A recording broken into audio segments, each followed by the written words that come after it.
और आज हम लोग बिहार बोर्ड क्लास 10 अर्थशास्त्र पहला चैप्टर करेंगे प्रश्न उत्तर, जो कि आगामी परीक्षा के दृष्टिकोण से भी बहुत ही महत्वपूर्ण होगा और पूरी तरह से आपको समझाते हुए भी चलेंगे। पहला प्रश्न है, निम्नलिखित में से प्राथमिक क्या है? प्राथमिक क्षेत्र कौन सा है? तो प्राथमिक क्षेत्र का मतलब होता है कृषि। क्या होता है? कृषि। और तृतीयक में आता है सेवा क्षेत्र। तो पहला उत्तर क्या हो जाएगा? कृषि क्षेत्र। तो आंसर आएगा इसका क्या? कृषि क्षेत्र।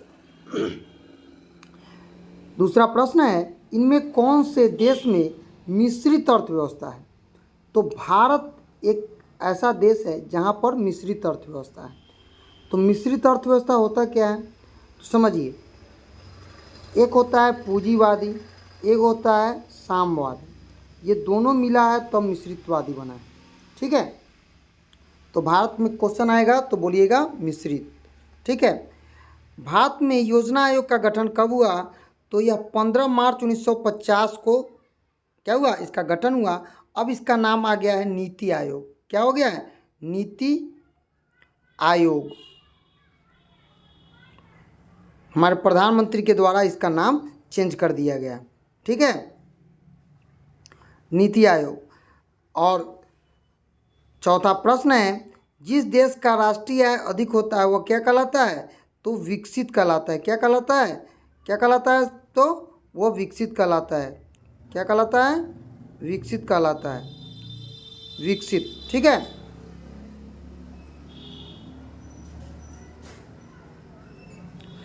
देखिए यहाँ पर विकसित दी हुई है। पांचवा प्रश्न है, इनमें से किस राज्य पिछड़ा हुआ है? इनमें से किससे पिछड़ा हुआ राज्य कहा गया है? तो बिहार सबसे क्या है? पिछड़ा हुआ है। क्या है? पिछड़ा हुआ राज्य है। क्या हुआ है? तो पिछड़ा हुआ राज्य है बिहार। ठीक है, अब रिक्त स्थानों को हम लोग पूर्ति करेंगे। भारत अंग्रेजी शासन का एक क्या था? उपनिवेश था। हम बताए थे, जब कोई देश पर प्रत्यक्ष या अप्रत्यक्ष रूप से अधिकार कर लिया जाता है तो उसे उपनिवेश कहते हैं। तो 200 वर्षों तक हमारे यहाँ क्या किया? अंग्रेज सब राज किया। अंग्रेजों ने भारत की अर्थव्यवस्था का क्या किया? तो शोषण किया। शोषण का मतलब होता है आर्थिक, सामाजिक, राजनीतिक रूप से किसी भी लोगों का बिना मजदूरी किए हुए शोषण करना। वो किसी भी आधार पर हो सकता है। ठीक है, आगे प्रश्न है, अर्थव्यवस्था आजीविका अर्जन की क्या एक प्रणाली है, एक विधि है। अगर एक व्यक्ति कमाएगा तो उससे बहुत सारे लोगों को क्या होगा? फायदा होगा। इसीलिए यह क्या है? एक प्रणाली है। द्वितीयक क्षेत्र क्या होता है? तो द्वितीयक क्षेत्र को औद्योगिक क्षेत्र भी कहा जाता है। हमने आपको पहले भी बताया था। और पांचवा प्रश्न है, आर्थिक विकास आवश्यक रूप से डैश है। तो ये परिवर्तनशील है। जैसे आप कोई काम कर रहे हैं, उसमें चेंजिंग लाते हैं तो क्या होता है? ये परिवर्तन होता है। और छठा प्रश्न है, भारत में आर्थिक विकास का श्रेय किसको जाता है? तो इसका श्रेय किसको जाता है? तो आपको पता होगा,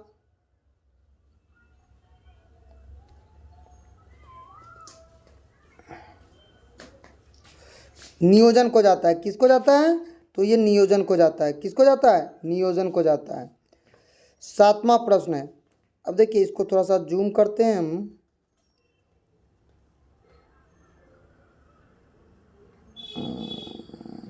एक मिनट, 1 मिनट, यस। चलिए,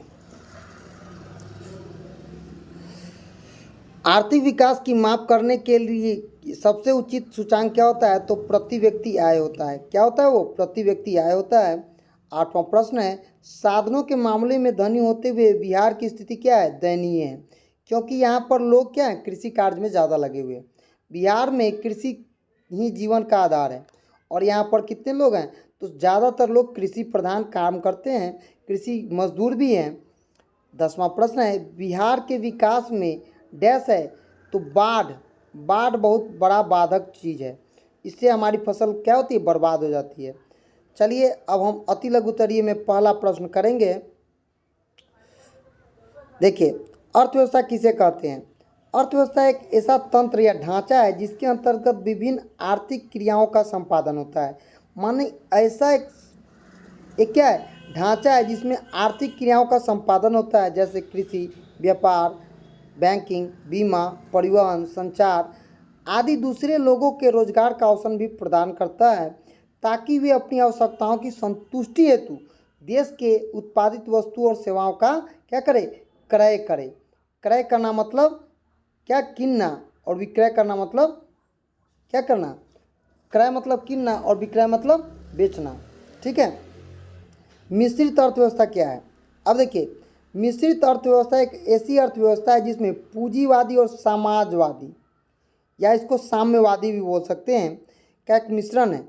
मिश्रित अर्थव्यवस्था का अर्थ है जहाँ उत्पादन के साधनों का स्वामित्व सरकारी और निजी दोनों व्यक्तियों के पास होता है। क्या होता है? ये मिश्रित है, तो ये क्या होगा, इसमें दोनों का होगा, सरकार का और निजी व्यक्ति दोनों का अधिकार होगा। ठीक है। तो यह अर्थव्यवस्था को पूंजीवादी और समाजवाद के बीच का रास्ता माना जाता है जिसे हम मिश्रित अर्थव्यवस्था कहते हैं। और भारत में क्या है, तो मिश्रित अर्थव्यवस्था है। ठीक है। तीसरा प्रश्न है, सतत विकास क्या है? तो सतत विकास का शाब्दिक अर्थ होता है ऐसे विकास से जारी है जो कि टिकाऊ और बना रहे। क्या हो, टिकाऊ और बना रहे, उसे हम सतत विकास कहते हैं। क्या बोलते हैं उसको? तो सतत विकास बोलते हैं। आगे प्रश्न करेंगे,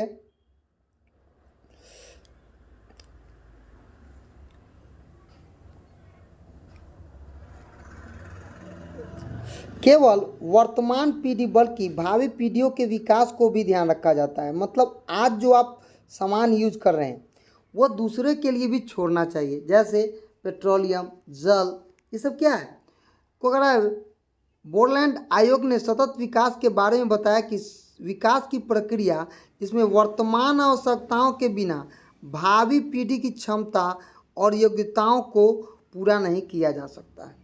मतलब जो आप यूज कर रहे हैं, जो आप कर रहे हैं, वो अगर भावी पीढ़ियों को नहीं दीजिएगा तो क्या होगा, विकास प्रभावित होने लगेगा। आगे प्रश्न है, आर्थिक नियोजन क्या है?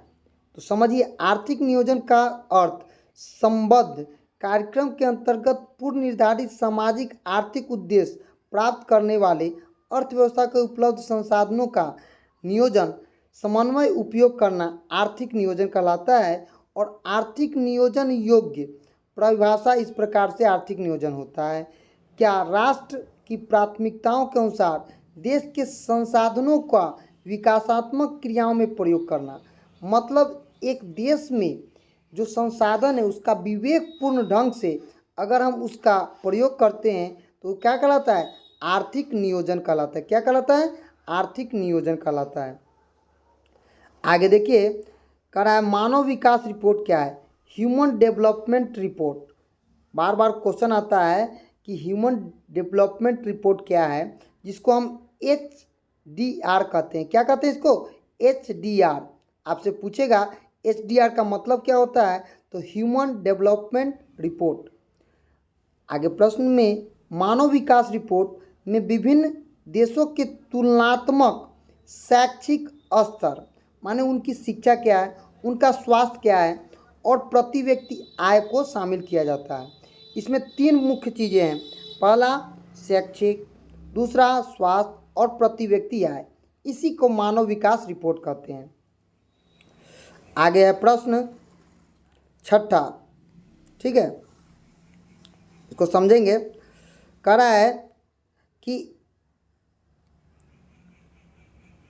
आधारित संरचना पर प्रकाश डालना है। क्या करना है? आधारित संरचना पर प्रकाश डालना है। तो देखिए, आधारित संरचना का मतलब है उन सुविधाओं और सेवाओं से जो देश के आर्थिक विकास में सहायक होते हैं। सभी तत्व जैसे बिजली, परिवहन, संचार, बैंकिंग, स्कूल, कॉलेज, अस्पताल आदि देश की आर्थिक विकास की धारा है। उन्हें देश के आधिकारिक संरचना, आधारभूत ढांचा, क्या कहते हैं इसको? आधारभूत ढांचा।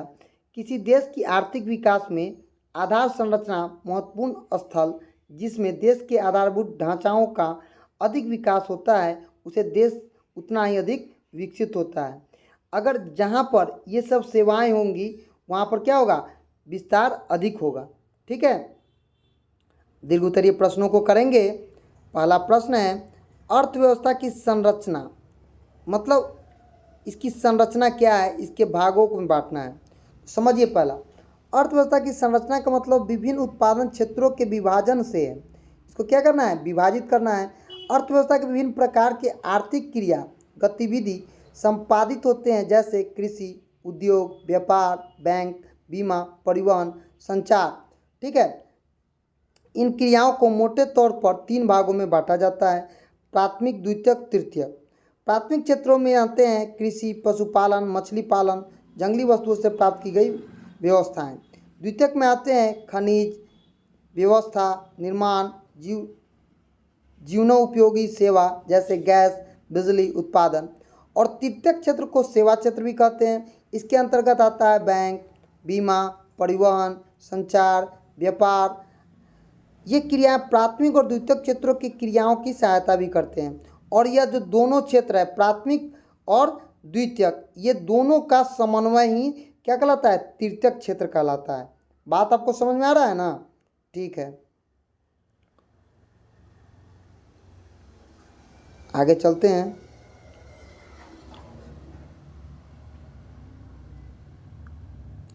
दूसरा प्रश्न है, आर्थिक विकास क्या है? आर्थिक विकास का आर्थिक वृद्धि में अंतर बतावे।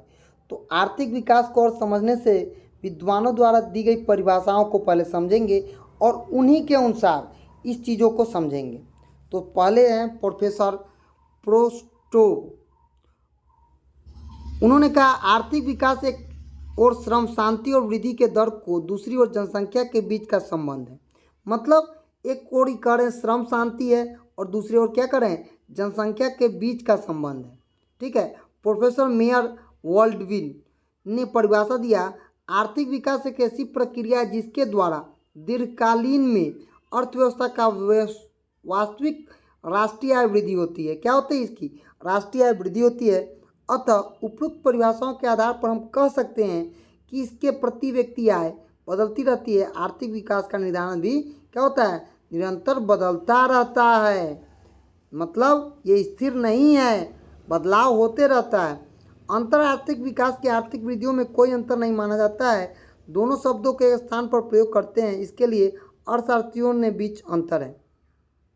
श्रीमती उर्सन हिक्स के अनुसार वृद्धि शब्द का प्रयोग आर्थिक वृद्धि के विकास के संबंध में है, जबकि विकास शब्द का प्रयोग विकसित अर्थव्यवस्था के संदर्भ में है। डॉक्टर ब्राइट सिंह ने लिखा कि ग्रोथ शब्द का प्रयोग विकसित देशों के लिए किया जाता है। आपसे क्वेश्चन आएगा कि ग्रोथ शब्द किसके लिए प्रयुक्त किया जाता है, तो क्या कहना है, विकसित देशों के लिए। और किसके द्वारा दिया गया है, तो डॉक्टर ब्राइट सिंह द्वारा दिया गया। आगे प्रश्न है, आर्थिक विकास को माप कुछ सूचांक द्वारा करना है। तो आर्थिक विकास की मापक सूचांक इस प्रकार से है। राष्ट्रीय आय, जिसको हम नेशनल इनकम भी कहते हैं, राष्ट्रीय आय आर्थिक विकास के एक प्रमुख सूचांक है जो देश के एक वर्ष की अवधि में उत्पन्न सभी वस्तुओं के मौद्रिक मूल्य के योग्य का है। मतलब एक साल में आप जो पूरा सामान किने उसका मुद्रिक मूल्य। ठीक है, समान तौर पर जिस देश का राष्ट्रीय आय अधिक होता है उस देश की विकसित देश कहलाता है। जिसका क्या होगा, आय अधिक होगा, उसको कौन सा देश कहते हैं, विकसित देश।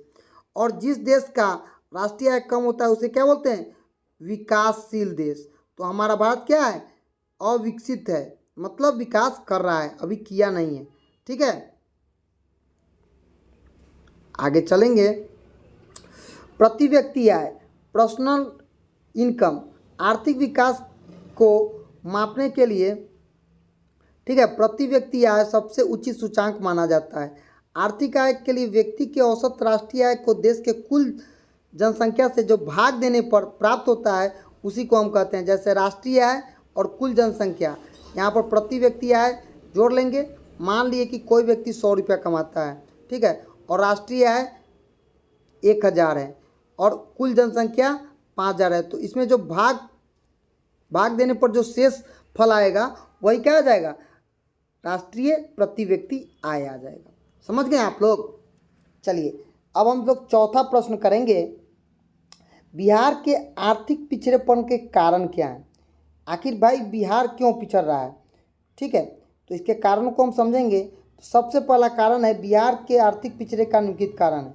सबसे पहला है यहाँ के लोग कृषि कार्य पर हैं, यहाँ अधिकांश जनता कृषि पर निर्भर है, लेकिन साथ साथ यहाँ पर कृषि भी पिछड़ेपन का कारण है। मतलब जो यहाँ की कृषि होनी चाहिए औद्योगिकरण के द्वारा नहीं होती है, इसलिए यह पिछड़ा हुआ है। औद्योगिक पिछड़ेपन किसी देश या राज्य के उद्योग के विकास में, बिहार औद्योगिक विकास में नहीं दिखता है। यहाँ पहले खजाने क्षेत्र और उद्योग की प्रतिष्ठा अभियंत्रित झारखंड में था, जो कि बंटवारा के बाद चला गया। दूसरा कारण है बाढ़। तो बिहार में सबसे बड़ा कारण एक बाढ़ है, जिसे नेपाल के द्वारा लाया जाता है। 2008 में जो कोसी में प्रलय आया था, वह आज भी देखने को मिलता है। हर साल 2009 में नेपाल से आए जल से क्या होता है, बहुत ज़्यादा क्षति होता है। इसके आसपास के इलाके जैसे सीतामढ़ी, दरभंगा, मधुबनी, कई जगहों पर फसल बर्बाद हो जाती है और किसान का जो फसल होता है वो नष्ट हो जाता है। इस तरह से किसान क्या होते हैं, गरीबी के चपेट में घुस जाते हैं। आधारित संरचना का अभाव है, यहाँ पर आधारभूत संरचना का भी अभाव है। यहाँ पर न सड़कें स्वस्थ हैं, न स्वास्थ्य सेवाएं ठीक हैं, न सिंचाई है, न बिजली है, न शिक्षा है। पांचवा कारण है कि यहाँ पर प्रति व्यक्ति आय बहुत कम है, क्योंकि यहाँ के लोग क्या करते हैं, कृषि कार्य में ज़्यादा हैं। यहाँ की खराब विधि व्यवस्था भी है। यहाँ बिहार में हर बेर कभी न कभी क्या होता है, ऊंच नीच, हिंसा, धर्म, संप्रदाय के आधार पर ये होते रहता है। तेईस से बढ़ती हुई जनसंख्या बिहार के जनसंख्या में सबसे ज़्यादा कारण भी निभाता है। ठीक है, यहाँ जनसंख्या का भी क्या होता है, अधिक है, इस कारण से भी यह क्या हो रहा है, पिछड़ रहा है। और कुशल श्रम का अभाव, बिहार में जो शासनिक और प्रशासनिक क्षेत्र है वो पारदर्शिता नहीं है। यहाँ पर भ्रष्टाचार भी एक बहुत बड़ा क्या है, मुद्दा है। ठीक है, तो बिहार के ये जो चीज़ें हैं ये काफ़ी महत्वपूर्ण है। क्या है, महत्वपूर्ण है। अच्छा, अब चलिए बिहार के पिछड़ेपन को दूर करने का हम उपाय करते हैं। आखिर कैसे कर सकते हैं इसको दूर, तो चलिए अब हम समझेंगे कि बिहार के जो दूर करना है, तो पिछड़ेपन को दूर करने के लिए कृषि में तेजी से विकास करेंगे, नए नए यंत्र और नए नए तकनीक का उपयोग करेंगे, खाद बीज अच्छी क्वालिटी के बनाएंगे। साथ साथ आधारभूत संरचना में क्या करेंगे, बिजली, सड़क, शिक्षा और स्वास्थ्य को क्या करेंगे, आगे की ओर ले जाएंगे। उद्योग का विकास करेंगे, साथ में बंद पड़ी हुई चीनी मिलों को भी हम लोग चालू करवाएंगे और यहाँ के जो जर्जर वर्तमान परिस्थिति है उसको भी हम ठीक करने का कोशिश करेंगे। जनसंख्या पर नियंत्रण के लिए एक परियोजना बनाएंगे और यहाँ पर हर बच्चों को शिक्षित करेंगे। महिला, लड़की, बच्चे सब लोगों को शिक्षित करना होगा। बाढ़ पर नियंत्रण के लिए बाढ़ राहत कोष बनाया जाए और नेपाल को इसके लिए कहा जाए कि जब बाढ़ आवे तो पहले बताया जाए और कम से कम बाढ़ के क्षेत्रों को क्या किया जाए, प्रभावित किया जाए। स्वच्छ और ईमानदार प्रशासन की व्यवस्था की जाए। स्वच्छ और ईमानदार जब प्रशासन होगा तो विकास उसका होगा ही।